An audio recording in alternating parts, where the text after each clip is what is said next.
대전교구 전 한국대사의 총 지도 사진님이십니다. 황명은 바로 에레미야 신부님을 모십니다.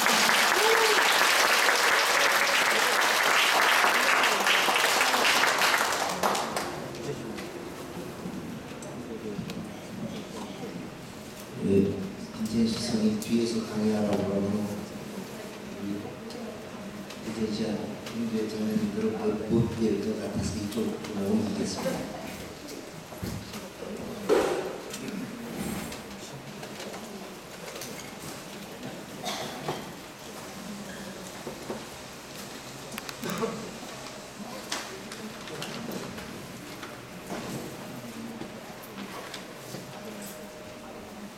이분은 소개해서 저기 시작부터 다 하셨잖아요. 그러니까 마침 기도나 그렇게 반갑습니다. 지도하신 분들 앞에서 말씀드릴 수 있는 기회를 만들어 주신 감사를 드립니다.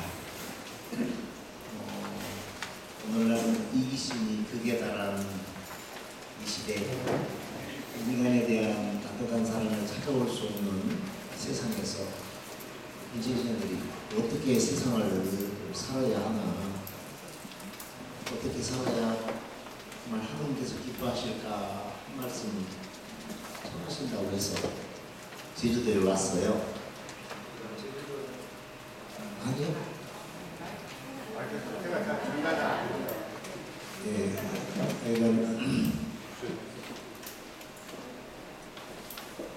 제주도에는 여러 차례 왔는데 대부분 뭐 피정지도나 강의나 이런 걸로 왔기 때문에 구경해 본 적은 없어요. 오늘 다행히 해안도 쪽은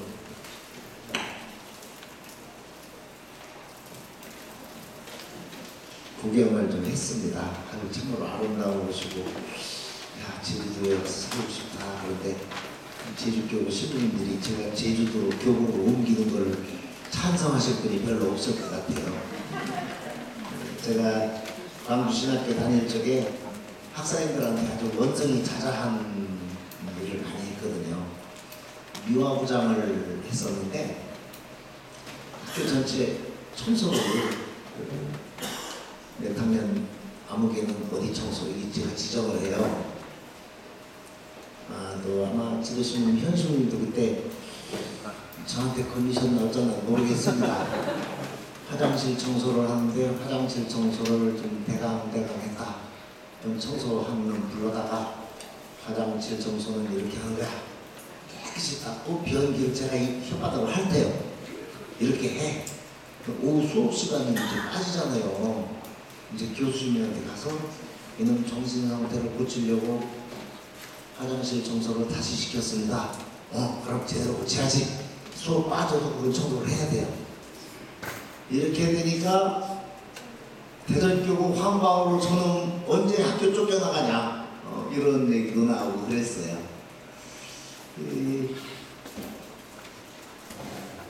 현수님이 되니까 아이고 옛날 내가 너무 못 살았구나 하는 생각도 들고 그렇습니다. 제주도를 여러 차례 와도 제대로 구경도 못하고 아유 살고 싶다 해도 저를 받아줄 분이 없을 것 같아서 한숨없이 다음에 그 고회장님께 나좀 구경 좀 시켜주시오 하는 것도 청해야 될 것 같아요. 오늘 제가 드릴 말씀은 처음에 이제 회장님하고 협의할 적에는 빈첸시언으로서 나는 나의 삶에 만족하고 있는가, 또 두 번째는 이 교회는 빈첸시언으로서 살고 있는 나에게 만족해야 할까, 세 번째는 빈첸시언으로서 내가 이 살아가는 삶에 대해서 하느님께서는 만족해 하실까, 이 강의를 세 개를 나눠가지고 3번 강의를 해달라는 말씀이 있었습니다. 그래서 중간에 이제 좀 변화가 됐어요. 이걸 한 2개로 묶어보고, 하나는 신부님 30여 년 사제직을 살았던 어떤 체험을 좀 알려달라고 그래서 그렇게 하자고 얘기를 했어요. 원래 강의는 짧아야 명강이라고 하잖아요. 근데 저녁밥을 잘 먹었으니까 밥값을 제대로 해야 돼서 시간표가 나오는 데까지 때까지 강의를 하도록 하겠습니다. 혹시 좀 아이고야 듣기 싫은 소리 계속한다 싶으면 한 서너 분만 합금을 하세요. 그럼 제가 영광송하고 즉시 그냥 나가겠습니다.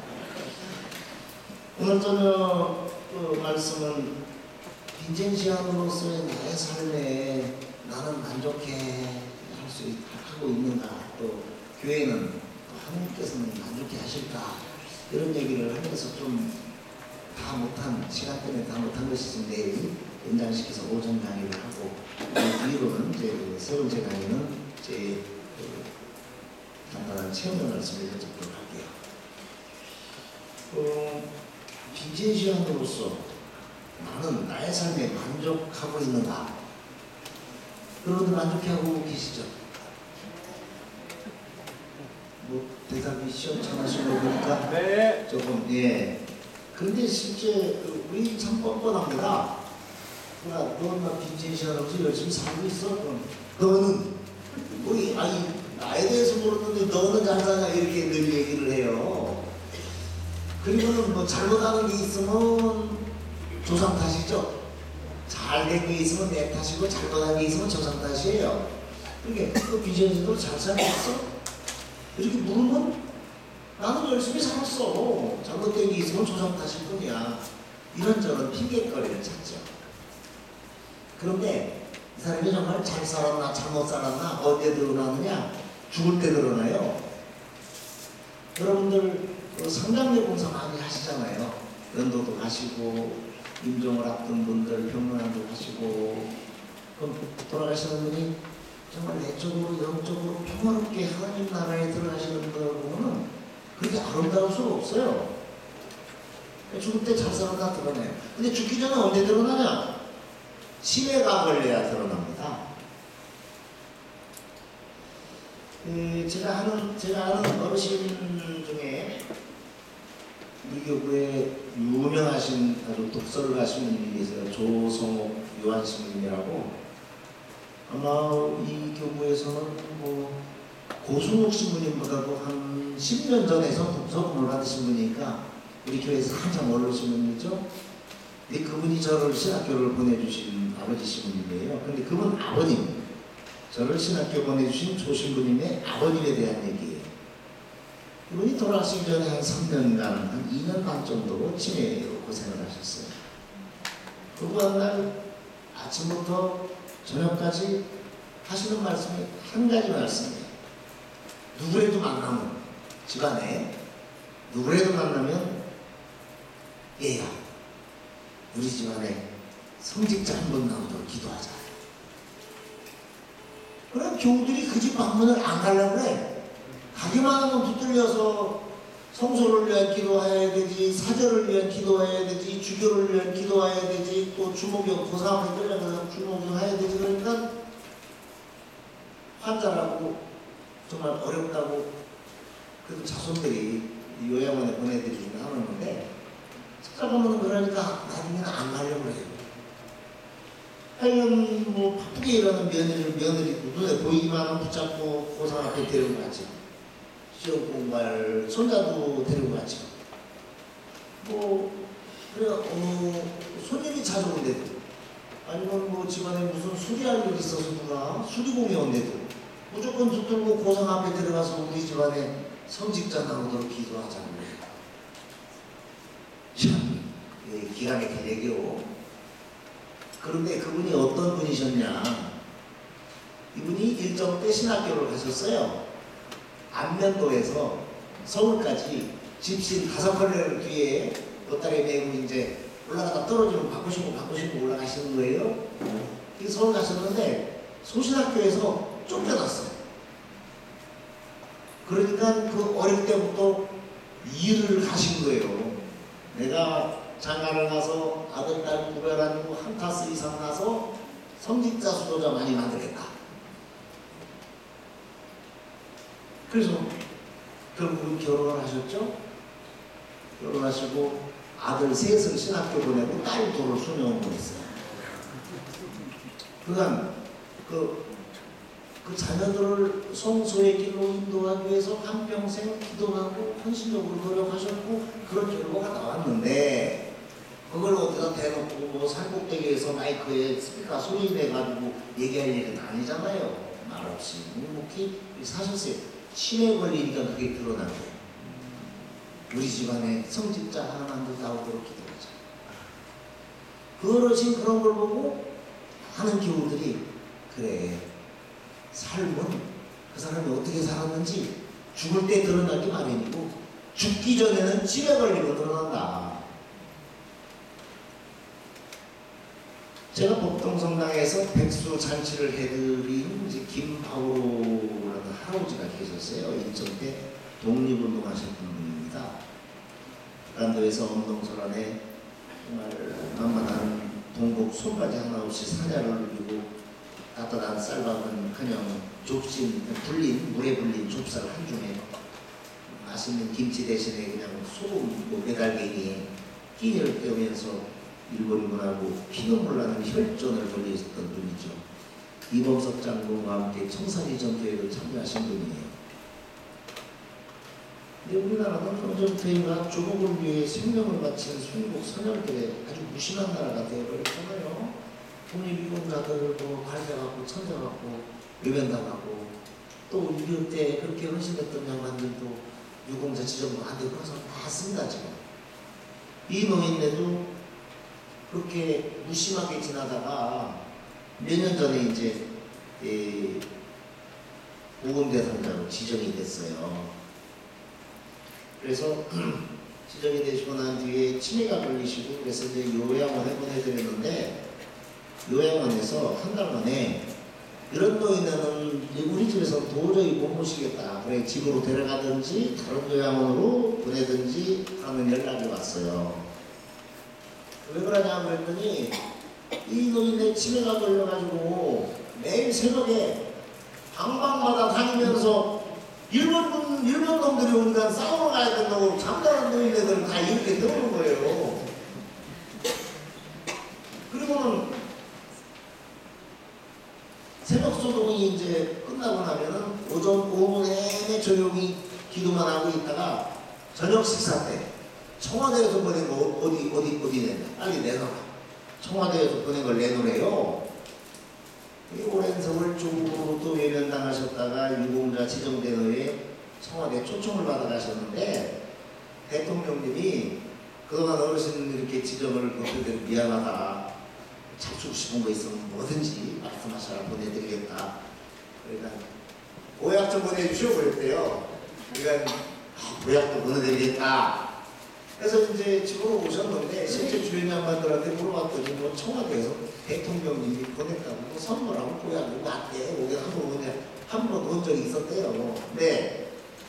이 어르신이 새벽에는 독립운동하에 일본하고 싸워야 된다고 방방마다 다 이렇게 세우면 저녁 때는 꼭 청와대에서 보낸 보약 내놓으라고 소리를 지르는 거예요. 그러면 하다못해 바카스라도 이거 청와대에서 보내왔습니다. 그래야만 잡섰고 그렇지 내가 군대 가보는데 주무신다는 거예요. 그러니 그 공동체가 그 순환을 어떻게 날마다 겪습니까? 그래서 제발 모시고 가라고 그런 뭐 노인복지법상 심의설에 입수한 노인네를 그렇게 내쫓을 수는 없잖아요.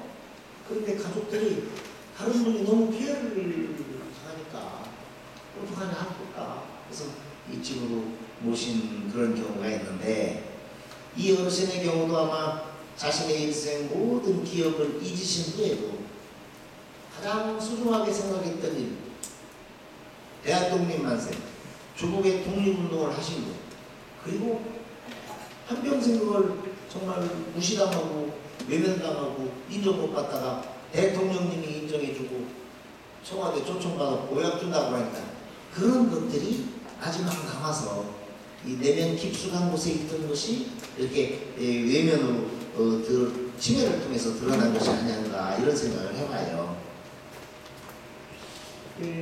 저는 이 자리에 계신 빈첸시안 여러분들에게 한평생 마지막 순간 돌아가실 때쯤이나 한평생 살아온 것 중에 가장 아름답게 기억할 수 있는 것이 무엇일까? 글쎄요, 뭐 서방님 만나고 마나님 만나는 것이 가장 아름다운 기억일 수도 있겠고, 애기 처음 낳았을 적에 그게 아름다운 기억일 수도 있겠고, 여러 가지 있겠죠. 그 중에는 그 늦게 내가 천주교 입교로 해서 세례성사받은 날, 그날이 정말 가장 아름다운 기억일 수도 있겠죠. 그런데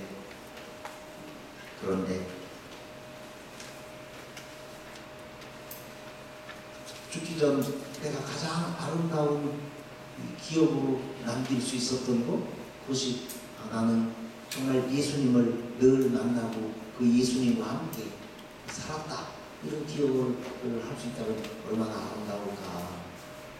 빈센시안으로서의 살았던 그런 삶들이 가장 아름다운 것으로 회상될 수 있다면 얼마나 좋을까, 이런 생각을 해요. 저는 견진 대부님을 잘못 만나가지고, 우리 견진 대부님이 회장님을, 본당 회장님을 하시면서 유령봉사를 하셨는데, 제가 신학교 간다고 하니까 신학교 가기 전에 그 상가를 자주 방문하고 영숙 많이 해야 된다고 해서 제가 신학교 입학하기 전에 영숙을 40부 이상 했었어요. 저는 그래야만 되는 줄 알았더니 알고 보니까 우리 대부님이 저를 아주 그냥 잡아족치려고 그런 거예요.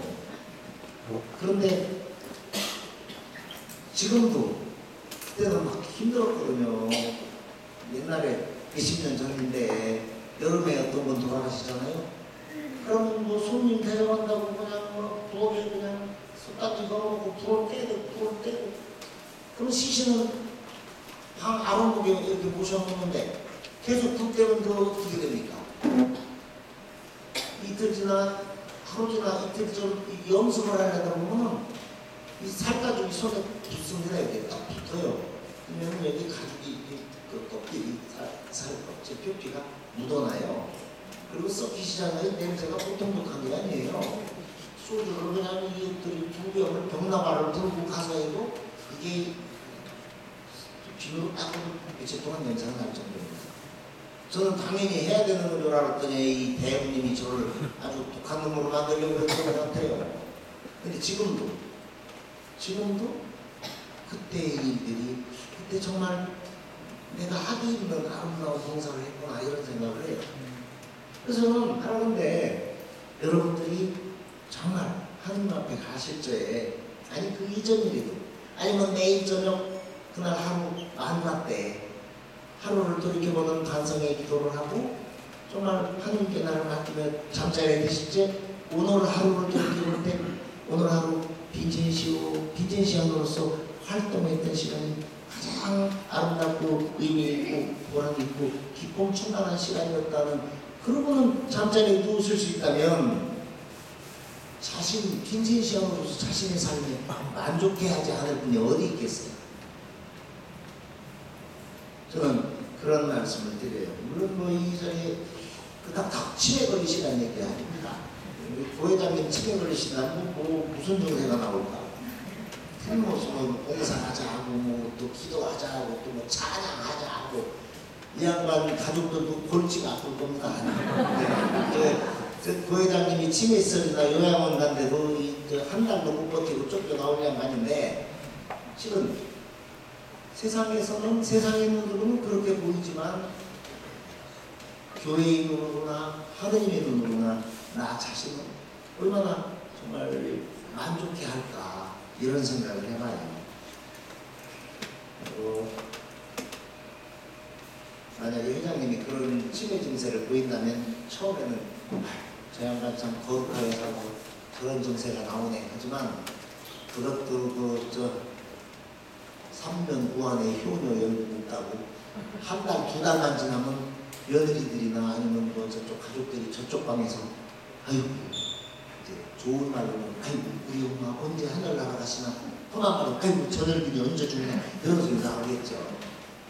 근데 실은 하느님께서 예뻐하실 삶의 모습이라는 거예요.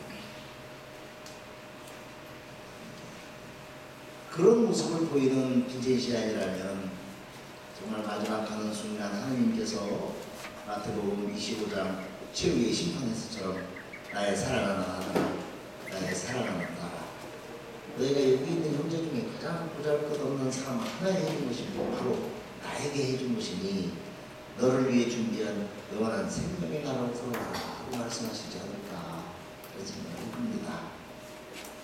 이 빈첸 시간으로서 그러면 어떻게 우리가 사랑의 성공을 살 수 있을까? 유럽과 미주 지역에는 모든 분당이 빈첸시오의 조직이 있어요. 다른 나라에는 우리나라에 있는 사회복지분과라는 게 없습니다. 우리나라에는 주계위에서 사목협의회, 분당 사목협의회의 그 시안을 만든 적에 사회복지협의회라는 걸 집어넣어가지고 주변의 가난한 이웃들에게 봉사하는 그런 역할을 하라고 그랬는데 사회복지라는 분당 사회복지라는 것과 빈첸시오가 활동하는 것과는 같은 게 아니에요. 다른 거예요. 많은 교우들이 분당에 사회복지 문화가 있는데 빈첸시오가 없고 왜 필요하냐 하는 사람도 있고 분당 시민들조차도 그 사회복지나 열심히 해. 빈첸시오 뭐 이런 양반들도 계셔요. 물론 이제 제주교구에는 뭐 그러신 분들이 안 계시겠습니다만 저희 대전교구만 해도 그렇고 서울교구도 그렇고 빈첸시오를 무시하는 무식한 신부님들이 더러 계셔요. 신학교에서 안 가르치니까 그렇게도 하지만 안 가르쳐도 배워야지. 우리나라에 빈첸시오가 들어올 때 벌써 52년이 지났습니다. 그런데도 레지오마리에가 활성화된 이런 전국적인 조직이나 이런 걸 보면서 우리 빈첸시오 보면서 참 슬퍼요. 물론 레지오마리에도 한국교회의 성장에 큰 몫을 했습니다. 그런데 복음에서 예수께서 가르치신 사랑의 성김을 구체적으로 살아내는 빈첸시오가 이게 활성화되지 못하는 걸 보면 우리가 복음을 살지 않기 때문에 그렇다 하는 생각을 해요. 지금 우리 한국교회가 성서를 읽자, 성서를 쓰자 하고 성서에 대해서 많은 관심을 갖습니다. 우리 교우님들도 성경 필사 많이 하셨죠? 이해하신 분 몇 분 안 계신 거 보니까 훌륭한 빈첸시오 아닙니다. 저는 성경 쓰자, 성경 읽자 싫습니다. 100번, 1000번 읽고 쓰면 뭐합니까? 성서의 예수의 말씀을 살아내야지. 빈첸시오는 성서의 예수 말씀을 살아내는 사람들이고 쓰고 있는 사람들이 아니에요. 그 성서에서 예수님이 뭘 어떻게 하셨길래 그걸 우리가 잠깐 살펴볼 필요가 있어요. 저는 교구이사에 가서 뭐 본당협의회가 활동 보고를 할 적에 뭐 이걸 했습니다, 저걸 했습니다 하고 활동 많이 하고 뭐 우리가 비매력금도 얼마를 내고 뭐 명예회원도 얼마를 받고 해서 돈을 얼마를 썼습니다 하고 보고를 막 신나게 거창하게 하고 어느 분당은 이 정도 활동했는데 우리 이것밖에 안 돼 하고 어떤 쪽에는 참 창피하다 이런 마음을 갖기도 하고 어떤 분당은 우리는 야 딴 데보다 10배 했다고 신나하는 이런 그 공연물이라고 생각합니다. 실적을 많이 오르고 돈을 많이 이렇게 쓰고 활동을 뭐 그냥 대상자가 100명, 1000명, 1000명이 되고 그게 우리 빈첸시오가 발전된 것이 아니에요. 막시밀리아노 마리아 꼴베 시부님이라고 계시죠? 8월 14일이 축일이죠. 꼴베 시부님은 아우슈비츠 수용소에서 한 사람을 대신해서 돌아가셨어요. 성인이 되셨죠? 제가 드리는 말씀은 활동을 100건, 1000건을 해도 그분 안에 계신 예수님께 사랑의 섬김을 드리지 않았다면 그건 겉꿈이라는 얘기죠. 제가 아는 수녀님이 이 시설에 계신 어르신을 열심히 모셔요. 정말 너무 지극정성으로 모시기 때문에 수녀님 정말 감동스럽습니다. 그 수녀님이 저는 예수님께 봉사하는 마음으로 이렇게 합니다. 그 소리를 딱 듣는 순간 너는 잘못 사는구나 했어요. 그분 안에 계신 예수님께 봉사를 하는 것이야지 우리의 활동 대상자는 우리가 섬겨야 할 예수님이라는 거예요. 그러니까 그분 안에 계신 예수님께 봉사를 해야 되는 거지 예수님께 하는 마음으로 이 사람을 섬겼다면 이게 점수가 빵점짜리죠. 우리가 추구하는 비제자의 영성과는 전혀 다른 거고 그리스도가 가르치는 사랑의 성김과는 전혀 다른 거죠. 인도의 하더델에서는 쾌케타의 빈민굴에서 인간 대접도 못 받고 죽어가는 그 버려지는 한 인간으로 대접하며 그분 안에 계신 예수님께 봉사하는 섬기는 마음으로 이 죽을 때까지 섬김을 봉사했기 때문에 성인이 되셨거든요. 성녀가 되셨어요. 마리아 꼴메 신분이 있고 죽임을 당할 한 사람 안에 예수님을 뵙고 내가 대신 죽겠다고 해서 성인이 되셨고 그래서 활동을 많이 하면 좋겠죠. 뭐 어려운 사람들 돈을 많이 모아서 많이 도와주면 좋겠죠. 그러나 정말 우리가 제대로 된 활동을 한다면 우리 대상자 한 사람 한 사람 안에 예수님을 섬길 수 있어야 된다는 거예요. 자 그러면 어떻게 어떤 마음으로 어떤 방법으로 그걸 할 수 있냐. 저는 그래서 예수님의 마음으로 예수님의 방법으로 정말 우리가 예수님을 찾아 나서고 우리가 발견한 활동 대상자인 그 예수님과 동반하는 공감하는 그런 삶을 살아낼 때 하느님께서도 인천시안으로서의 나의 삶에 만족해 하실 수 있겠다는 거예요. 가난한 이웃에게 쌀 한 대밥, 김치 한 포기, 라면 한 상자 나눠주는 건 사회복지에 관심 있는 교우라면 누구나 할 수 있는 일이에요. 그러나 문둥병에 걸려있는 문둥이한테 가서 그분 안에 계신 예수님을 반가운 마음으로 영접하기 위해서 문둥이 한생신병 나 환자를 끌어안고 주님 하고 얘기할 수 있는 사람이 있겠어요? 프란치스 성인이 그랬어요. 프란치스 성인의 시대 이후에 교회의 복지 개념이 달라집니다.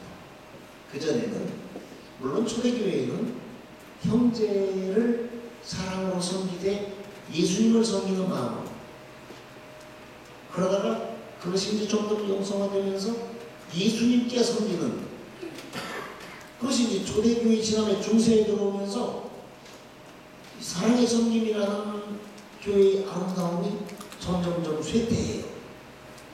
자선이라는 개념이 들어오기 시작하면서 시혜성 자선이라는 것이 생겨요. 혹시 옛날에 나온 프란치스코 성인 영화를 보신 분이 계실지 모르겠어요. VHS 테이프에 나온 것들을 보면은 그때 당시 부자 신자들은 마차 타고 지나가면서 가난한 사람이 한 푼 줍쇼 한 푼 줍쇼 그렇게 구걸하는 모습을 보면 동전을 잔뜩 푸대에다 갖다 놓고 해서 휘 뿌리며 지나갔어요.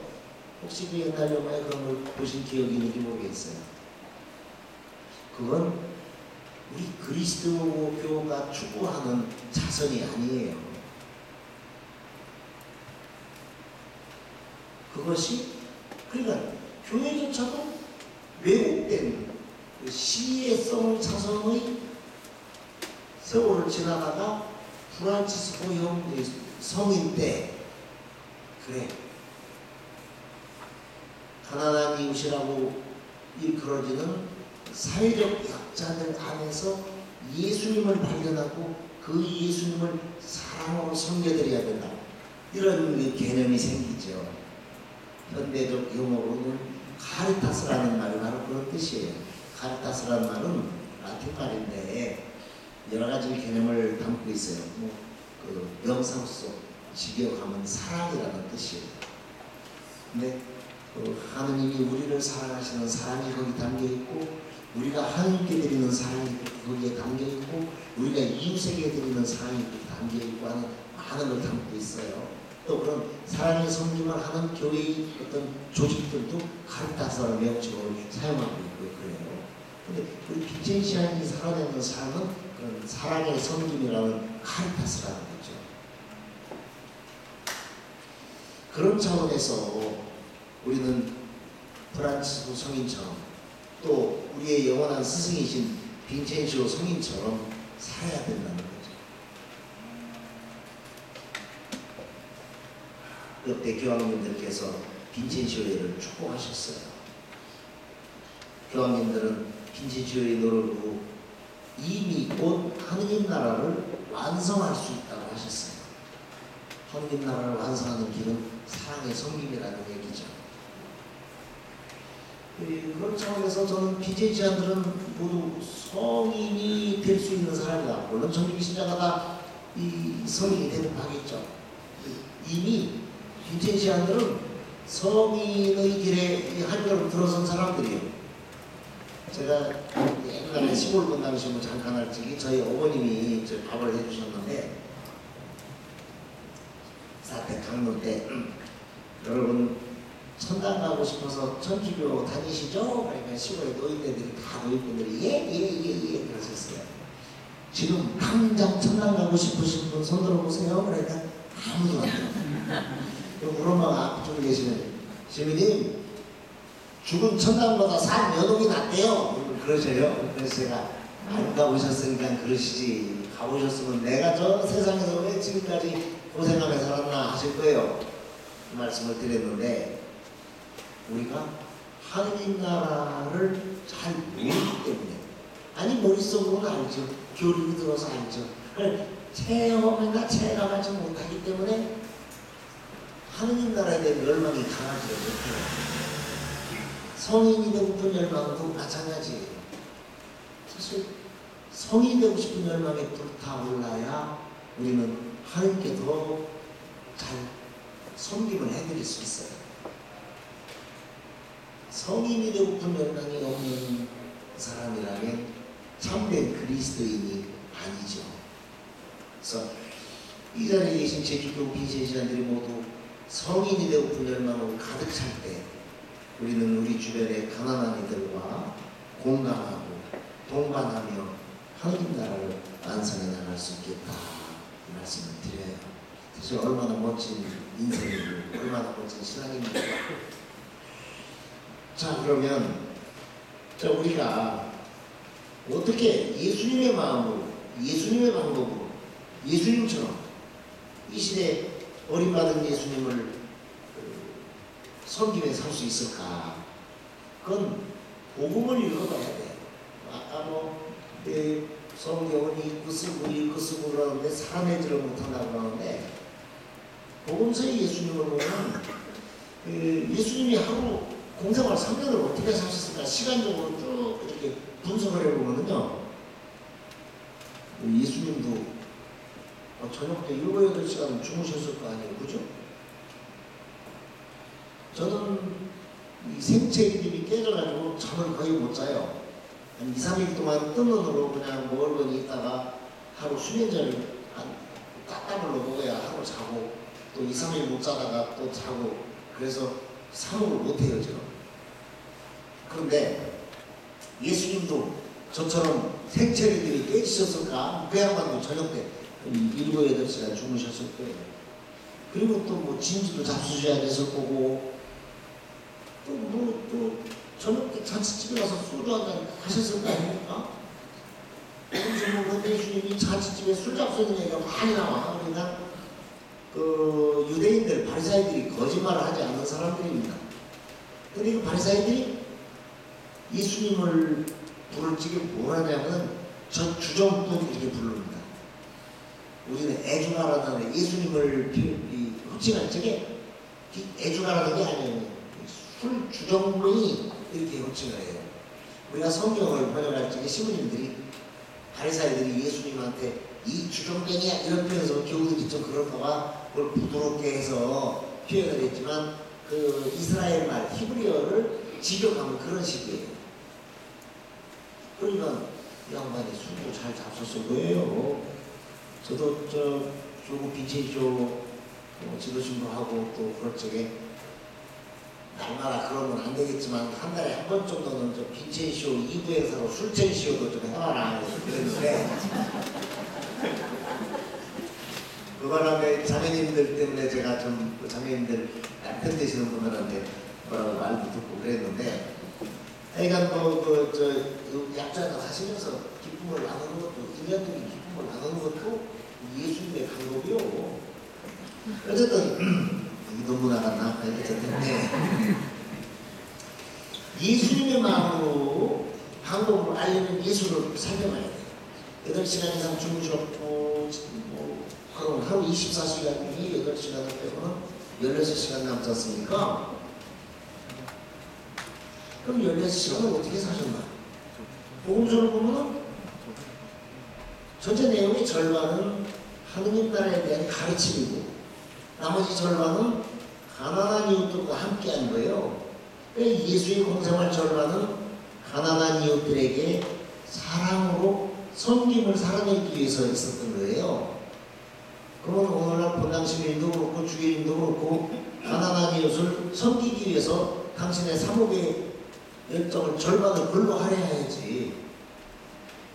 그렇잖아요. 예수를 닮으려면 예수 닮고 예수님 따른다고 신분받고 주교품 받아서는 예수님처럼 살아야지.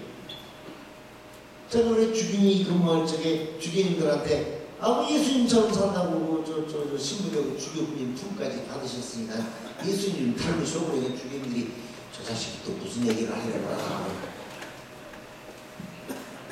부활 때 성탄 때 좀 사회복지 시설 같은 데 가서 미사 좀 하시오. 꼭 그냥 주교가 성당에서 폰만 잡고 아무날 미사를 양문 가서 노예내더라고 하고 그 다음날 교육미사를 주교가 성당에서 하면 어디 던다냐. 제 말에 귀 기울여 듣는 주교인들이 없으시더라고요. 사실 복음의 예수님이 어떻게 사셨나 이거 살펴보는 건 우리가 어떻게 살아가야 할까를 알아낼 수 있는 길이에요.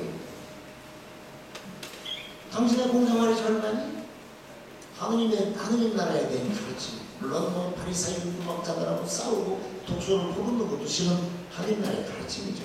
나머지 절반은 소외받고 외면당하고 슬픈 눈물 짓고 고통 중에 있는 사람들과 함께 있는 시간이었어요. 그리고 그거는 하느님 나라가 가까웠다고 얘기를 했어요. 그러면 우리가 예수님이 어떤 마음으로 그들과 함께 했나 요걸 알아내야 돼. 이제 복음서에 나타난 예수님의 치유, 이적, 기적사와 이런 전체 기사들을 한번 잘 살펴볼 필요가 있어요. 왜? 복음서 절반이 아픈 사람 고쳐주고 슬픈 사람 위로해주고 죽은 사람 살려내고 죄 지은 사람한테 넌 구원을 받았다, 죄 없다. 왜 그랬을까? 그건 당신이 이 세상에 오셔서 가르치고자 하신 것이 그것이었기 때문에 그렇게 가르치신 거죠. 복음서 기사를 한번 보세요. 우리가 예수님 마음으로 예수님처럼 이웃을 온몸으로 사랑하는 참된 예수의 제자, 빈제자이 될 수 있는 길이 있어요. 복음서를 보면 예수님이 가시는 곳마다 사람들이 예수님께 다가오죠. 그리고 뭐라고 그래요? 주님 저희에게 자비를 베푸소서 말하죠. 그럼 예수님 회중의 자비라는 얘기요. 많은 사람들이 자비하면 꼭 부처님이 얘기한 걸 알고 있는데 물론 부처님도 자비행하라 하고 가르치셨지만 예수님이 우리에게 주신 것도 자비라고 표현될 수 있는 사랑이에요. 근데 예수님께서 뭐라고 하셨어요? 유대인들한테 당시 교회의 지도자들한테 내가 바라는 것은 자비를 행하는 것이지 재물을 바치는 것이 아니다 그러셨죠. 그러면 여기서 우리는 구원을 바라는 사람들이 예수님께 자비를 베푸소서 하고, 예수님은 이스라엘 지도자들, 이스라엘 백성들한테 내가 바라는 것은 자비지 재물이 아니다고 해야 하고, 그러면 예수님 말씀하신 자비가 중요한 거구나. 우리가 교회 미사 때 참여해줄 때 뭐라고 그래요? 자비를 베푸소서 하죠. 멈춰 있는 내용 그대로예요. 기대에 대해서 히브리어로 당시 이스라엘 사람들이 예수님께 기대에 대해서 했던 거예요. 이걸 라틴 말로는 이 미세리코르디아라고 표현되는데, 그러면 여기서 얘기하는 기리엘레에서는 얘기하는 자비, 또 미세리코르디아라는 게 어떤 마음인가? 그런 걸 좀 베풀어 달라니까. 그들이 청한 거, 예수님은 내가 말하는 것은 이것을 나도 주는 건데 니들은 돈만 밝힌다 하셨는데 그게 뭔가? 아까 제가 그랬죠. 활동을 많이 하고 돈을 많이 쓰고 대상자가 많고 그게 중요한 게 아니라 만나는 우리 협의에서 이번 달에 한 활동이 한 사람에게 정말 여러분 무슨 활동을 했대도 우리 협의의 회원들이 그분에게서 예수님을 발견할 수 있었고, 그분에게서 그분을 예수님으로 섬겨드렸다면 우리는 120% 비전선으로 산 거예요. 실은 한국 의사에 제가 옛날에 지도신고할 적에 그 얘기를 여러 차례 했어요. 우리는 늘 성과주의에 급급해요. 그러니까 어떤 경우들은 내조 활동 보고 해야 된다고 일주일을 밤새고 하는 거야. 밤에는 주무셔야지 뭐 활동 보고 나보다 내가 누구는 이번 달에 보고 이번 주에 보고 100단 가까이 했는데 내가 그 할망구한테 질소리 하면 105단을 해야 질서가 그래요. 그래놓고 어떻게 기도했냐면 간혹 졸기도 했어요. 어떻게 나 뻔냐. 우엄마도 내조하셨는데 그놈의 기도를 또 활동 보고 해야 된다고 기도를 하셨는데 저한테 은총이야 좋으셔.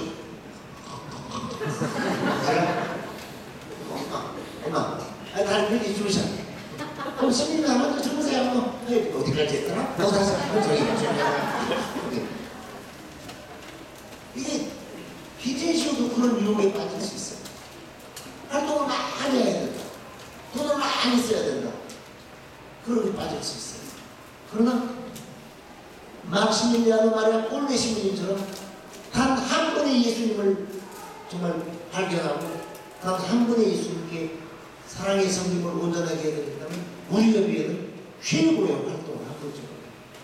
그렇다고 해서 그 성과가 막 무시되는 건 아니고 물론 많이 할 수 있으면 좋은 거 아닙니까? 협의원 회원 한 사람 한 사람이 만나는 한 사람 한 사람에게 모두 예수님의 사랑을 나눠드릴 수 있다면, 또 예수님으로 섬겨 보실 수 있다면 좋은 거 아니겠어요? 그러나 이 죽이기 정도돼서는 안 된다는 그런 얘기죠. 그래서 정말 예수님이 내가 바라는 건 자비다 하는 이 자비를 살아내야 된다는데 이 자비가 뭐냐? 적어도 복음서에 나오는 자비는 불교에서 얘기하는, 예수님이 얘기하신 자비, 불교에서 얘기하는 자비보다는 100배, 1000배 더 위대한 것이에요. 라틴어로 미세르코르디아라고 얘기하는 이 용어는 그리스, 히랍 종교회 쪽에서 라카미스라고 얘기해요. 러시아 말은 오늘날 그대로 라카미스를 쓰고 있고 히랍 지역 쪽에서 조금 변형된 용어로 쓰고 있는데, 이 신약에서 이 미세르코르디아라는 그 라틴어를 이렇게 번역하면서 라카미스 개념이 조금 후퇴하게 되지만 이게 뭐냐면 탕자의 비유에서 나오는 아버지의 사랑의 마음이에요.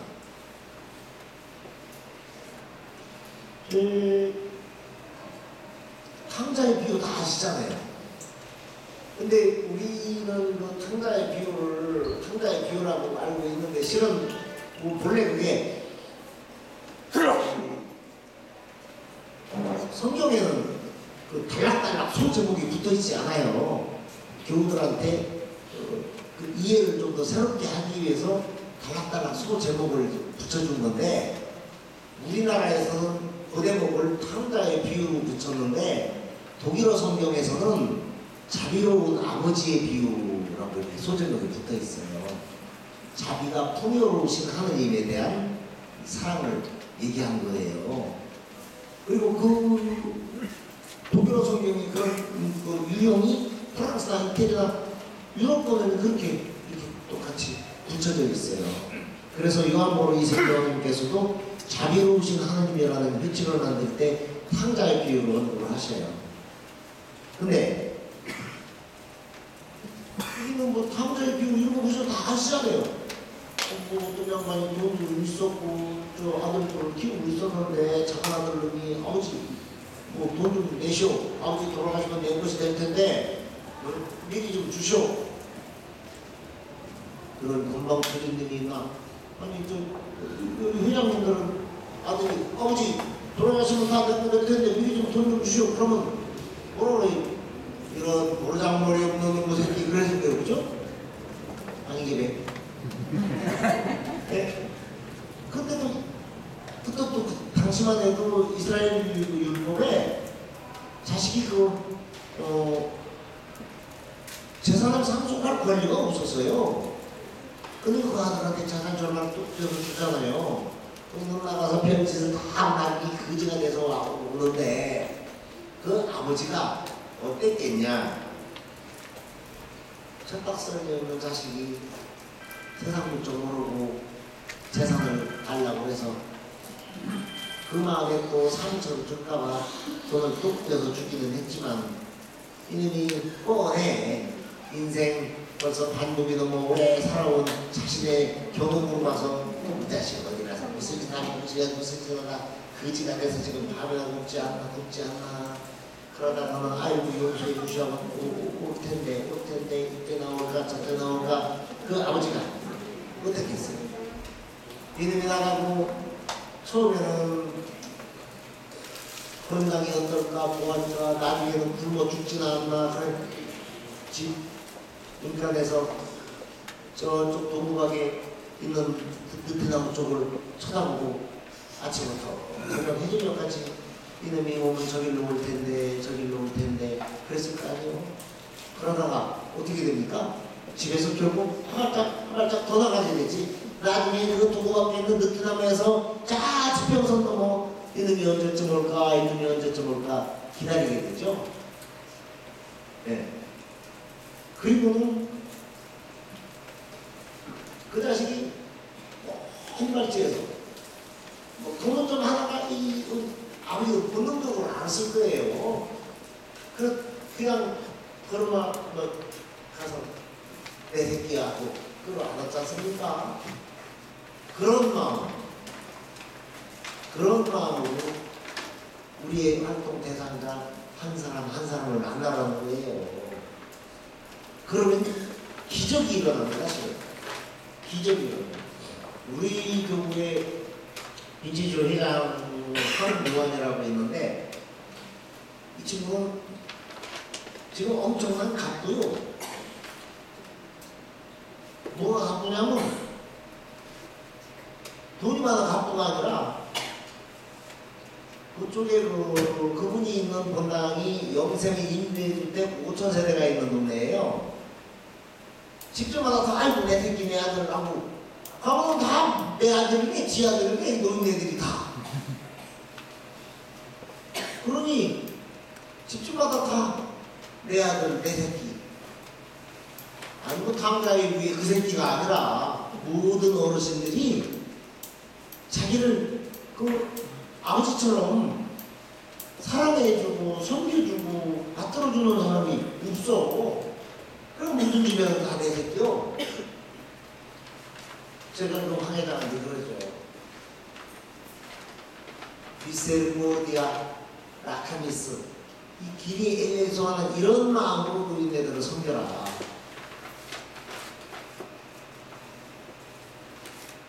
사실 우리 모두가 당자의 비유에서 그 아버지의 사랑을 살아내야 된다는데 실은 쉬운 얘기가 아니에요. 아이고 신부님 말씀은 그렇게 하시지만 이게 우리한테는 큰 도전입니다. 도전 이렇게 얘기하시는 분들도 있어요. 사실 뭐 대부분의 그리스도인들이 작은 아들을 살고 싶은 마음도 있고 당장에 비유하면 큰 아들의 모습을 사는 지금의 모습도 있고 그런 게 있거든요. 내면의 어떤 갈등들이. 분명히 예수님께서는 작은 아들을 맞이했던 아버지의 마음으로 모든 그리스도인들이 살아야 된다. 그 가르치시는 거거든요. 그리고 그 모든 그 전 세계 모든 천주교 신자들 중에서도 특별히 버림받은 예수를, 고통받는 예수를 사랑으로 끌어안고자 하는 빈체시안들에게는 예수님이 더 큰 기대를 하고 계시다는 얘기죠. 그런 차원에서 우리가 이 자비가 풍요로우신 아버지 마음을 살아내는 빈체시아야 돼야 된다는 거예요. 그게 바로 예수님의 마음으로 살아내는 거죠. 사실 보면서 그 기적사와 이 치유사와 이런 걸 보세요. 착한 사마리아인의 비유 얘기를 하면 아마 쉽게 이해가 될 거예요. 착한 사마리아인의 비유도 실은 우리한테 그렇게 살아내라는 건 사실 큰 도전이에요. 실은 한밤중에 누가 나한테 막 그냥 톡치기라는 거지. 막 벽돌로 뒤통수 때려서 때려서 주머니 다 훔쳐가고 죽어가면서 사람 살려 소리도 점점 줄어나가는데 그렇게 누가 가까이 옵니까 요즘? 덤태기 쓸까봐 다 도망가요. 심지어는 버스에서 소매치기가 연구하고 이 지갑을 찢어내는 걸 보면서도 고개를 돌려. 왜? 아니 왜 내가 뭐 저거 있다가 나중에 가나면 나가서 내지. 천주교 신자들도 그래요. 우리들의 마음이 얼마나 이렇게 무뎌졌는지 주일날 성당 가서는 좀 살처럼 부드러운 마음이 되는지 몰라도 그 밖에 세상살이에서는 돌처럼 굳은 마음이 있거든요.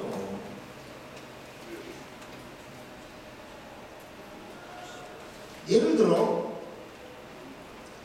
일제 36년 암흑의 시기에 어느 날 내가 밤길을 걷는데 누군가에게 강도를 당해서 날 다 중앙하고 있어.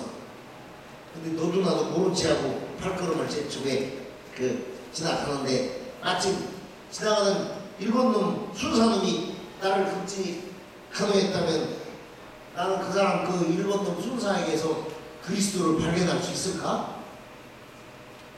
천만의 말씀이죠. 뭐 지금도 이스라엘 사람들과 팔레스티나 사람들에게 그대로 적용되는 거예요. 서로 부상당한 상대를 모른 척하고 부상만 당하면 안 되잖아. 저 자식 죽여야 되는데 부상당해서 살려달라는데 아예 죽이고 같이 나가잖아요. 그냥 착한 사마리아인의 비유도 우리가 살아낸다는 건 사실 엄청난 도전이에요. 그런데 예수님은 그걸 살아내라고 얘기하시거든요. 복음의 그 비유의 말씀 가르침들은 모든 그리스도인들에게 살아내라는 거예요. 그래서 제가 성경을 읽고 쓰고 그거 다 공연물이다. 성경을 살아내자는 말씀을 하신 거예요. 그럴 때 우리 빛의 제자들이 세상을 바꿀 수 있다는 얘기예요. 사마리아 여인의 경우는 어땠습니까? 사마리아 여인을 보면은 뭐 가늠하다 붙잡혔다고 하죠. 그런데 사람들이 잡아다가 돌로 쳐 죽이려고 돌멩이로 던지려고 하잖아요. 예수님께서 왜 그러냐고 하니까 우리의 율법에 따라야도 죽여야 된다. 예수님 뭐라 하셔요? 니들 중에 죄 없는 사람이 뭐를 뒀더라. 그리고는 땅바닥에 뭐를 끄적끄적 글을 쓰셨대요. 뭘 썼는지 복음에 안 나오니까 모르지만 제가 추측한데 이 슬픔에 가득 찬 그런 어떤 이 내용을 쓰지 않았을까? 아니면 그냥 이 시대의 위선과 잘못되면 정말 증오 아니면 그냥 분노의 글을 쓰지 않았을까 이런 생각도 드는데 그때 예수님 그 말씀하시자 사람들이 하나씩 둘씩 갔대요. 갔는데 그때 예수님이 그 여인한테 뭐라고 그래요?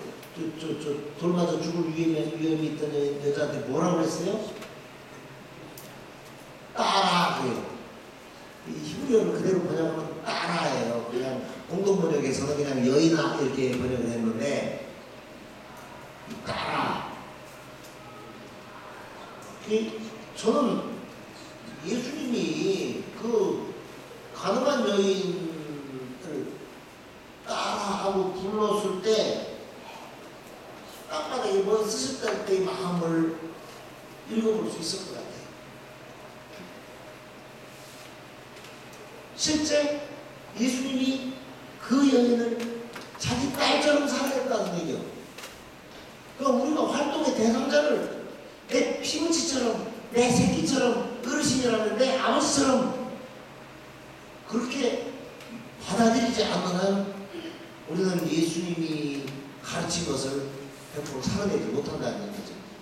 아까 얘기한 황회장이 거기 5,000세대 영세미 임대주택 노인네들한테 실은 내 아버지 모시려고 노력하고 내 어머니 모시려고 노력하니까 동네에서 다들 내 아들이요 내 아들이 하는 거 아닙니까? 그러니까 가늠한 여인의 그 이화에서 볼 수 있듯이 그 기사가 얘기하는 그걸 뭐예요? 예수님이 그 여인에게 따라하고 불렀던 마음, 예수님 당신 제자들 모두가 스쳐 지나가는 모든 사람을 만나는 모든 사람을 도움을 청하는 모든 사람을 따라하는 아버지의 마음으로 만나기를 바라는 그런 말씀이 아니었을까 이런 생각을 합니다. 사실 그때 예수님은 애간장이 끊어지는 것 같은 그런 아픔을, 마음의 아픔을 가지셨겠죠. 실은 여기 또 다른 각도에서 봐야 될 것 같아요. 탕자의 비유에서 철없는 자식을 멀리 떠나보내는 아버지의 마음은 어땠을까? 이 창자가 녹아내리는 듯한 끊어지는 듯한 그런 고통을 겪고 보냈겠죠. 예수님이 가난한 여인 돌 맞아 죽을 위험에 처했을 적에 어떤 마음이었을까? 정말 간장의 미아리 고개 하시죠. 간장의 미아리 고개. 제가 신학교에 교수로 있을 적에 하루는 제 강론 시간인데 신학교 교수들은 일주일에 한 번씩 미사 주례를 돌아가며 맡고 했어요. 그러니까 제가 일주일에 이제 강론을 하는데 하루는 신학교에서는 3번 미사를 하거든요. 강론 때 딱 가가지고 미아리 눈물 고개 그러니까 뒤에 이제 학생들 앞에 계시고 뒤에 교수님들 공동 집단은 탕기는 내가 님이 넘던 눈 울던 고개 뭐하고 시민들이 다들 이상해하는 거예요. 학생들도 눈이 벌려가지고 이게 아침에 졸잖아요. 다들 졸던 디제님도 앞에서 눈을 또또 이러고 그 노래를 다 부르고 난 다음에 오늘 복음이 이런 마음으로 모든 교우들을 사랑하라는 그런 말씀이다. 미사! 딱 하고 미사를 했는데 미사 끝나고 이제 식당에 가서 식사를 하거든요. 총장 신부님이 신부님 예, 그게 강론이야 뭐예요? 막 그냥 눈구멍을 내는 거예요. 그래서 제가 강론하는 사제의 인격이 그리스도 현존하신다. 오늘 단장의 미래역에는 예수님이 그러신 거예요. 좀 시끄러요. 그랬더니 깨하고 아무 소리 못해. 저는 신학적으로 맞는 얘기거든요. 미사 직전하는 사제의 인격 속에 그리스도 현존하시고 강론하는 사제의 인격 속에 그리스도 현존하시고 예수님이 노래했는데 왜 지심이 따따따 말이 많어. 아무 소리 안 하셨는데 실은 이게 중요한 얘기예요. 간장이라는 얘기 아시잖아요. 옛날 중국 고사에 나오는 거예요. 원숭이 모자가 있었는데 이게 주인이, 원숭이 주인이 그 원숭이 새끼를 딴 사람한테 팔았어. 그랬더니 애미가 그냥 막 몰고 야단 법사고 가슴을 뜯고 막 그래서 울다 죽었대요. 사람들이 아니 이 애미가 가슴을 안고 배를 안고 처절히 울다 죽어서 이 뱃속이 어떻게 됐나 병 걸렸나 하면 보니까 창자가 도망 나서 죽었다는 얘기 아닙니다. 그래서 간장이라는 말이 쓰이래요. 애간장을 끊는다는 얘기처럼 창자가 끊어지는 마음이 그 아픈 마음, 그런 마음으로 탕자의 비유에서처럼 가난한 여인에서처럼 그런 마음으로 우리가 활동 대상자를 바라볼 때 우리 사회는 이미 하느님 나라가 현존하고 우리 사회는 예수 그리스도께서 현존하시는 거죠. 그래서 우리가 민재주의 활동을 그렇게 한 단계 더 업그레이드 할 때 그때 우리 민재주의 활동을 교회가 만족해야 할 거 아닙니까? 우리 스스로도 난 민재주의로서 만족한 삶을 살고 있다. 그런 마음을 가질 수 있어요. 그리고 교회도 정말 이 시대의 유일한 희망은 비제시아이다. 이렇게 얘기할 수 있을 거거든요. 예수님은 우리가 불쌍한 이웃을 바라볼 때 정말 그런 기리엘레이손, 미세리코르디아, 간장의 미아리 고개 그런 마음으로 다가가야 한다고 복음서에서 가르치시는 거예요. 그러니 이게 우리한테는 엄청난 도전이죠. 그래서 하느님 나라 가는 길이 넓은 길이 아니라 좁은 길이고 그래서 좁은 건인지도 모르겠어요. 사실 제가 이번에 세월호 참사 때 마음이 많이 아팠습니다. 우리 교우들도, 제가 아는 교우들도 제 요양하고 있는 제 집에 찾아가서 슬프다고 좀 자매님들은 주로 눈물을 보이시는 자매님들도 계셨고 그랬어요. 근데 제가 세월호 참사를 보면서 저분들이 정말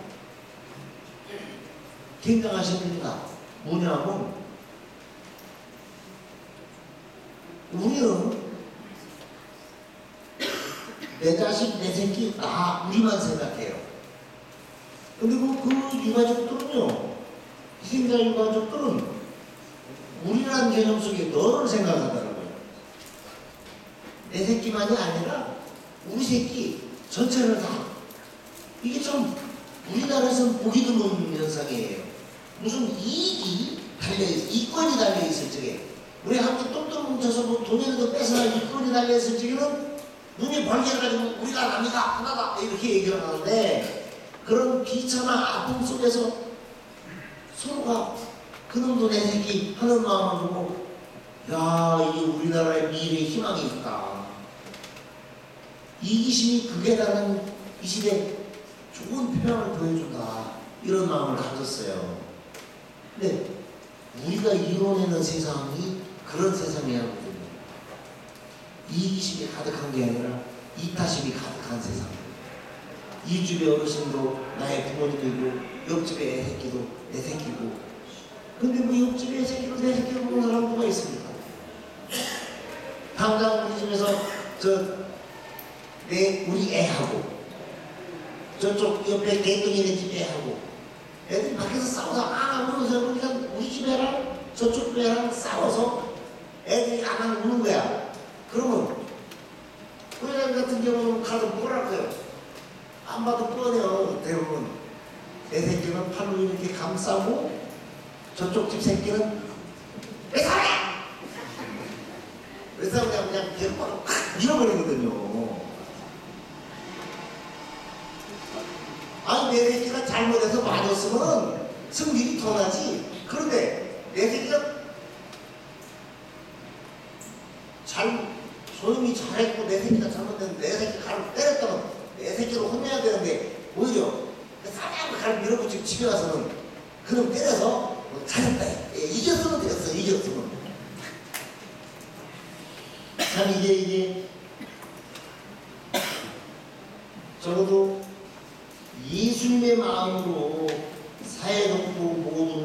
내 피부치로 받아들일 때 하느님 나라가 옵니다. 그리고 그들에게 사람으로 섬길 때 우리 빛의 제자들은 우리 삶을 완성한다. 이런 말씀을 드리고 싶어요. 이런 게 제가 드린 말씀은 제 나름대로의 어떤 묵상의 결과로 드린 말씀이기도 하지만 실은 30년 넘는 옛날에 요한 바울 2세 교황님께서 내신 자비로우신 하느님 이 가르침 속에 담겨있는 얘기였어요. 교황님이 친구죠. 근데 지금까지 모든 그리스도인들이 이웃을 사랑하자 일찍에 그런 마음으로 살아가라고 그렇게까지는 생각 안 하셨을 거예요. 그런 차원에서 하느님의 자비를 온몸으로 살아내려면 훈련이 필요하고 또 예수님을 닮아보려는 어떤 마음을 이렇게 살아내려면 정말 인고의 노력이 필요하다는 말씀을 드려요. 저도 신학교 다닐 때부터 주변의 환경 속에 이렇게 깨우침을 갖게 된 경우가 들어있어요. 전에 이제 드린 말씀입니다. 몇번 들으신 얘기일 때 신학교 다닐 적에 개미회라는 것이 있었어요. 개미회는 뭐 하는 단체냐면 학교 내 폐품을 모아서 분류해서 팔아가지고 한 달에 한 번씩 주일날에 그 사회복지시설을 방문하고 하루 그대로 같이 보내고 이제 저녁 시간에 귀가하는 단체인데 지난달은 여기를 가고 이번 달은 저기를 가고 다음 달엔 그곳을 가고 이리저리 다니면서 저희 그 가난한 이웃들을 함께한다는 기쁨 속에 이제 학교생활을 하는 단체였죠. 다른 학생들은 외출 시간 되면 밖에 나가서 영화도 보고 막걸리도 먹고 히히낙낙 하다가 저녁 때 들어오기도 합니다만 개미애들은 그런 쪽으로 쫓아다니고 그랬어요. 그런 놈들은 우리한테 이 정신 나간 놈들이라고 그런 얘기를 하고 그랬습니다만 어쨌든 그러던 어느 날 중목장애인 설을 갔었어요. 우리 나름대로 선물을 준비해서 가져가면서 환하게 웃으면서 갔는데 우리를 경계하는 눈으로 우리 다가가면 뒷걸음질을 치는 거예요. 아니 반갑다고 찾아가는 사람은 뒷걸음치고 경계하고 이게 뭐예요? 하는데 그때 마침 이제 그때 광주교구에 지금 강경신문이라고 계시죠? 낭만에 초초 먹는 소리 책 쓰신 분. 이 양반이 그때 부제님이셨어요. 아니 강부제님 이거 뭐요? 부제님한테는 그 사람들이 막 달라들고 매달리고 야단난 거예요. 우리한테는 뭐 경계하고 이거 뭐요? 이게 신경질나네. 그랬더니만 하다가 죽으라고 그냥 쓰레기 만져가지고 먼지구덩이 쪽에서 일하고 이쪽만 정성이라도 만들어 왔으면 아는 체라고 하든지 아니면 조금이라도 고마운 표정을 좀 지어야 될 텐데 이거 뭐 있다고가 있느냐고 그랬더니 강부제님이 그런 얘기를 하세요. 상처받은 사람들이 마음을 여는 데는 오랜 시간이 필요합니다. 황도민회께서도 한결같은 마음으로 마음을 열고 이곳을 방문해라. 그러면 반년 이상 걸리면은 반년 이상쯤 되면은 아마 아는 체 할 것이다. 그래요. 이게 참 반년 이상 마음을 열어 그들에게 다가가야 아는 체라도 한다? 이게 참 엄청난 얘기예요. 그런데 그 뒤로 제가 정말 강기룡 부대님 말씀처럼 그렇게 하려고 노력을 했어요. 그런 결과 1년이 되기 전에 그분들로부터 장애인들로 그분들로부터 내가 친구 대접을 받았어요. 1년이 되기 전에 찾아가면 환대도 받고 환대도 이게 뭘 게 있어요. 그냥 찾아가면 반가운 색으로 따뜻하게 미소 짓고 악수 한번 하고 하는 것이 한대지만 중요한 건 내가 예수님 사랑을 살아내려고 노력할 때 상대가 거절하거나 아니면 그 받아내기가 여의치 않을 적에는 인고의 노력이 필요하다. 우리가 활동하다가 안 되면은 그냥 이렇게 제껴놓는 경우도 있잖아요. 그 집은 안 돼 하고. 이주하는 분들이 특별히 그런 경우 많아. 냉담자 방문하러 가가지고는 어쩌세요? 성남 안 나있는데 왜 자꾸 쫓아와? 욕 한두 번 하면 아니 그 집은 뺐지 땡 안 가. 네. 그런데 제 체험에 의하면 마음을 열기 위해서는 인고의 노력이 필요하다. 우리가 비제주 활동 대상자들이 마음을 열기 위해서 또 우리가 그분을 정말 예수님 받으러 섬기고자 하는데 그분이 그걸 거절할 때 그걸 받아들이도록 하기 위해서 피눈물 나는 노력 속에 끊임없는 노력 속에 정성, 기도, 열정 이런 게 필요하다는 거예요. 근데 그런 경우 우리도 이제 활동하면서 아이고 그 집은 어려워 몇 번 하다 안 되니까 관둔 경우도 있죠. 정말 도와줘야 되는데 거절해서 외면하는 경우도 있어요. 그럴 적에 그럼 외면한다고 거절한다고 손을 떼야 되냐? 그건 상식이 아니죠. 여가의 증인들 보세요. 여가의 증인들 새끼들 수혈하면 안 된다고 수술하면 안 된다고 못하게 막지 않습니까? 근데 상식은 뭐예요? 의사들이 뭐라고 수술해야 된다고 그러잖아요. 상식이죠. 그래서 중요한 것은 이웃들에게 다가가서 그분들을 서로가 친구로 맞이하고 받아들이고 동반자로 이렇게 받아들이고 하는 데는 오랜 시간이 걸릴 수 있다. 우리가 비제주 활동을 하면서도 상대에게 서로가 서로에게 온전히 마음을 열고 동반하고 공감하는 데는 오랜 시간이 걸릴 수 있는데 인고의 노력이 필요할 경우도 있다.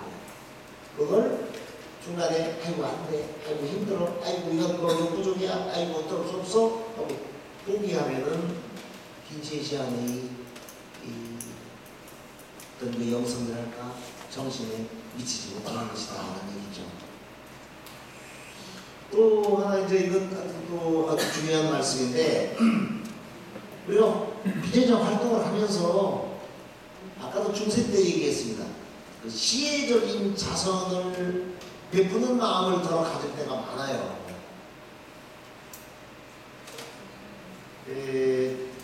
제가 1997년도에 독일 레겐스부르크에서 실습을 할 때입니다. 이제 독일 공부하면서 우리나라는 사회복지 공부할 적에 실습을 거의 안 시키잖아요. 방학 때 뭐 실습 점수라고 해서 현장에 가서 기록이나 받아오면 땡이고 그런데 거기는 뭐 한 학기 공부하면 한 학기 실습하는 그런 정도예요.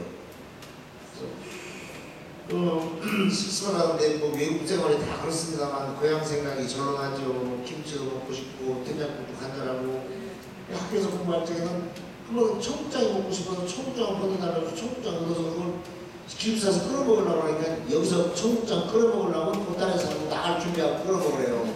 그래서 제가 눈물을 흘리면서 호수 공원이세요 거기.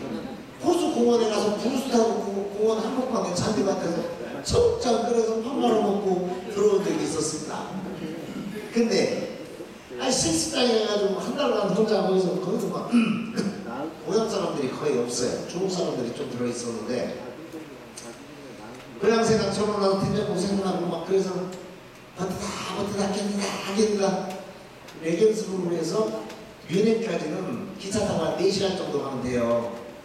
근데 뮌헨에 내 그 후배 신부가 거기서 교포사업하고 있었어요.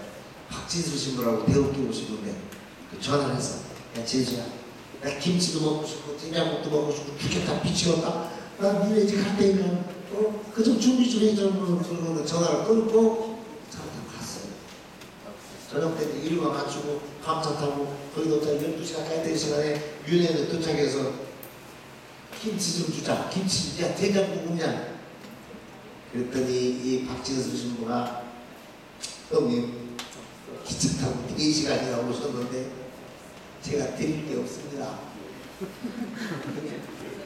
요즘 교우들하고 자존심 싸움하는 바람에 김치도 안 들어오고 된장도 안 들어오고 아무것도 안 들어오고 있는 거라고 라면 한 몫밖에 없는데 저도 지금 이걸 아껴 먹고 있는 중이었는데 이게 하나 끓여서 둘이서 반씩 나눠 먹죠. 그 라면 하나 야물좀 더 붓고 야 소금에 넣고 좀 많이 먹는데 그래가지고 라면 하나 둘이 나눠 먹고 또 밤차차 먹었는데 눈물이 나더라고. 이거 참 더럽게 제가 잘못했죠. 야 나 갈 테니까 저 김치 된장찌개 좀 준비 좀 하라고 전화를 끄덕끄덕 걔를 들었어야 되는데 가서 들으면 아유 형님 오지 마세요 아무것도 없어요 그랬을 텐데 그냥 끄고 그냥 갔으니까 내가 그랬지. 그런데 그러면 지 형님이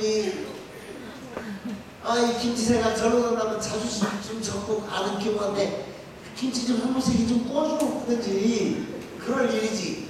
여기 대부분이 계신 분이 대부놈들 자존심이 보통이 아니오. 여러분들이 대부분이 아니시길 빕니다. 어쨌든 그래서 그 다음날 아시아 식물점에 가서 돼지고기를 샀어요. 삼겹살 붙어있는 쪽을.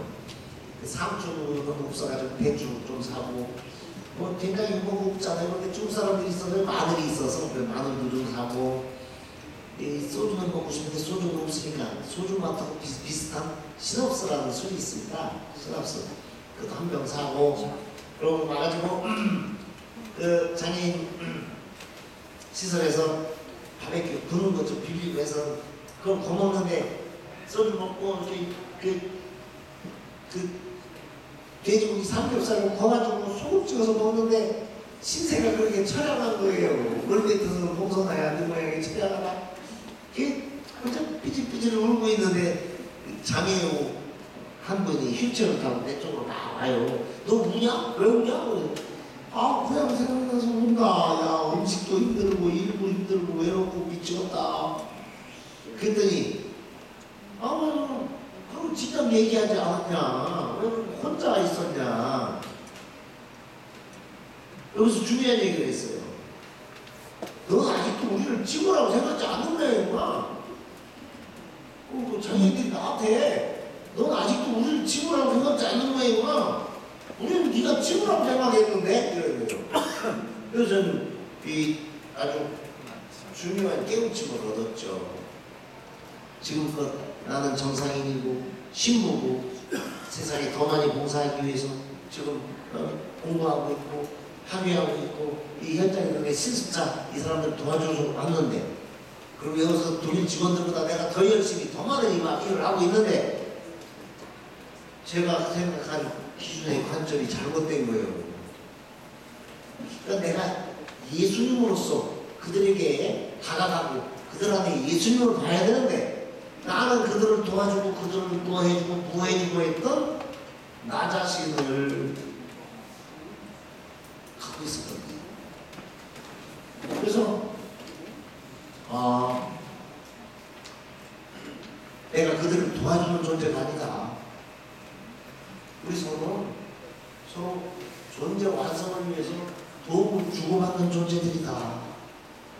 우리는 서로에게 도움을 주고받으며 존재를 완성시키고 하느님 나라를 완성시켜 나가는 그런 사이다. 그러니까 내가 빈센시안으로서 활동을 하지만 우리의 활동 대상자들도 우리 존재 완성을 위해서 내 존재 완성, 내 인격 완성, 내 신앙의 완성을 위해 도와주는 존재라는 거예요.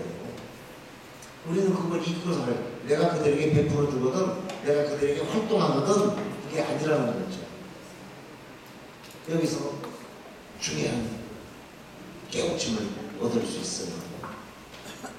제가 신부대에서 사회복지 활동만 한 30여 년 이렇게 했는데 그런 깨우침을 얻는데도 오랜 세월이 지나고 난 다음에 그랬구나 하는 이 깨우침이 있었죠. 또 하나 또 지난번에 말씀드린 바 있는 거지만 몇몇 번 들으셨을 겁니다. 제가 대전교구 사회복지국장을 대전교구 사회복지국을 처음 만들면서 사회복지장 하면서 그 뒤로 사회복지 시설기관을 한 30여 개 만들었어요. 교구에서 돈도 안 대주지, 교우들도 뭐 후원회도 없지 그래가지고 한다는 게 1년에 콩을 500가마씩 삶아서 메주를 만들어서 전국에 팔았어요. 지금도 뭐 된장하면 제가 메주 된장하면 아주 그 기술자입니다. 제가 얼굴이 메주처럼 생겼지 않습니까? 제가 그 말씀을 못하지만 된장 냄새 나지 않습니까? 그래서 30여 개 시설기관을 만들면서 근데 시설 하나 만들어 놓으면 복지국장 경험하면서 그 시설 원장을 한 1년씩 해요. 몇 가지도 하면서 좀 시설을 정착시켜 놓고 평신도 시설장이든 뭐 수도자 시설장이든 이렇게 임명하고 다시 또 돌아오는데 논산에 가면은 성모의 마을이라고 중국 장애인 시설이 있습니다. 그 원장으로 일할 텐데 그 원생들 중에 2명이 배변을 못하는 환자였어요. 이게 이제 그러니까 쉬운 말로 똥을 못 누는 거예요. 그럼 어떡해야 돼요? 이 똥을 싸게 해줘야죠. 그럼 어떻게 변을 보게 합니까? 관장하죠. 근데 관장도 어쩌다 한 번이지 매일 관장하면 어떻게 돼요? 대장이 다 녹아나버려요. 그러니까 이러한 특수한 경우에는 이 대장이나 직장이나 망가져서 어쩔 수 없으니까 차라리 이 장을 꺼내 주머니를 차게 만들자. 의사들이 그래요. 그런데 그 장애인 시설에 근무하는 일본의 성모의 기사 수녀님이 계셨는데 그 수녀님이 안 된다. 내가 매일 그 일을 하고 있잖냐. 그러니까 그 장, 뭐, 이게 주머니, 그 변 주머니를 만들고 이런 얘기 하지 말아라. 매일 아침 두 분의 환우들한테 다가가서 손가락을 한 분에 넣고 좀 약간의 물 넣고 해서 단단한 변덩어리를 부수고 깨고 그러니까 이 손가락을 거기다 넣으려니 얼마나 힘들었어요, 손이. 그러니까 한 사람당 보통 30분, 40분 정도 걸려요. 두 사람 그렇게 배변 보게 해주는 게 한 1시간 반 정도 걸리는 그런 일이죠. 그런데 너무 힘든 일을, 냄새나는 일을 그저 어렵다 힘들다 얘기하지 않고 밝은 미소 이렇게 마다하지 않고 했어요. 그 수녀는 일본 성모의기사 수녀는 일본 수녀님들도 계시고 또 폴란드 수녀님들도 계시고 한국 수녀님들도 계시고 그런데 외국 수녀님들이니까 어쩌다 한 번 1년에 한 번씩이라도 휴가로 본국에 한 달씩 가서 휴가로 하고 오라고 이제 보내죠. 다들 뭐 휴가 가려고 기다리고 그냥 달력 표출하고 기다리고 그런데 이 수녀님은 휴가를 못 가는 거예요. 다른 사람들은, 다른 직원들이나 수녀들은 그거 못하니까. 이 양반은 자기가 휴가 가고 나면 관장하고 나중에 갔다 올 때쯤 되면 대장, 직장 다 망가지고 밖으로 주머니 차야 되는 거 난 못 본다. 안 가는 거예요. 7년 동안 휴가 한 번 안 가고 지금까지도 떠나고 나더니 지금 계속 그런 일을 하고 있어요. 참 일본 사람들이 독하다더니만 정말 독하네 하는 마음을 갖지만 살아남으면 정말 거룩한 수녀다, 훌륭한 수녀다 이런 마음을 가져요.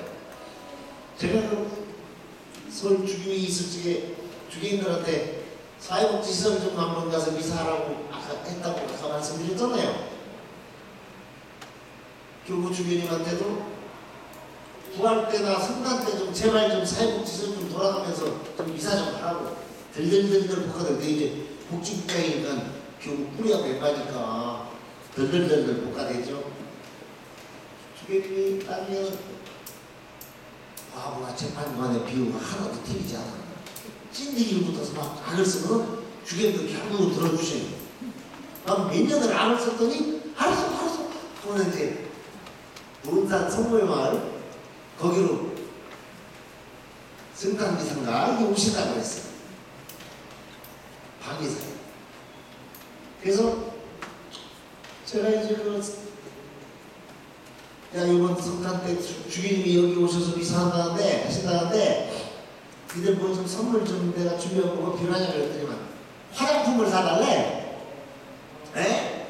아이 주기님 오신다는데 이쁘게 좀 만들어야겠다는 거예요. 그래서 그때 지하상가에 화장품 가게 하는 아가씨가 옛날에 연애하던 아가씨가 있어서 이 말이 잘못 나오네. 나를 쫓아다니는 아가씨가 제가 신학교 오고 난 다음에 홧김에 소감전한다고 딴 남자하고 시집을 갔어요. 내 친구한테 갔어요. 근데 그런 거야. 야 선물 말고 원생이 80명인데 야들 기초 화장품 좀 준비해줘. 그래서 그걸 이제 80명분 기초 화장품하고 또 저 여자들한테는 구찌뱅이 입술에 바르는 거 그거 하나씩. 그래서 이제 선물을 줬어요. 성탄 때 예수님 오시는 날 미사에 예쁘게 보인다고 또 주님께 예쁘게 보인다고 이제 화장을 예쁘게 한다고 해서 그러려고 하는데 성탄 자정 미사에 주님을 외시고 딱 갔죠. 갔더니 장애를 갖고 있는 양반들이 직원들이 좀 해준데도 지들이 한다고 해가지고 이 뻘렁개방 그렇게 뭐 정신없이 드라큘라 뭐 하면서 야단이 난 거예요.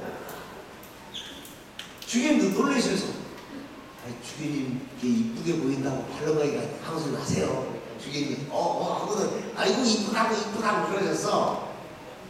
이제 이사 끝나고 주님이 한 명 한 명 손을 잡고 다정한 대화를 나누시는데 대변을 못해서 수녀님이 똥누게 해주는 그 환우가 그랬어요. 주님 저는 매일매일 예수님을 만나고 예수님과 함께 살아요. 그게 주님은 뭣도 모르고 매일 미사 참내 잘하나? 이렇게 하셨어. 그런데 그게 아니라 실은 매일 아침에 제 배변을 도와주시는 수녀님이 오실 때마다 수녀님은 예수님의 모습으로 저에게 다가오세요. 주님은 뭐 그쪽으로 무슨 말을 하는지도 모르고 하고 지나가셨지만 저는 거기서도 커다란 깨우침을 얻었어요. 우리가 활동 대상자들한테 다가갈 때 그들이 우리를 예수님으로 보고 있느냐, 그들에게 우리가 예수님으로 보여지느냐, 이것 또한 우리 비제니아들이 마음에 담고 살아가야 할 일이 아닌가. 가난한 이웃에게 다가가는 우리의 모습이 그들에게는 하나님의 모습으로 인식될 수 있어야 한다.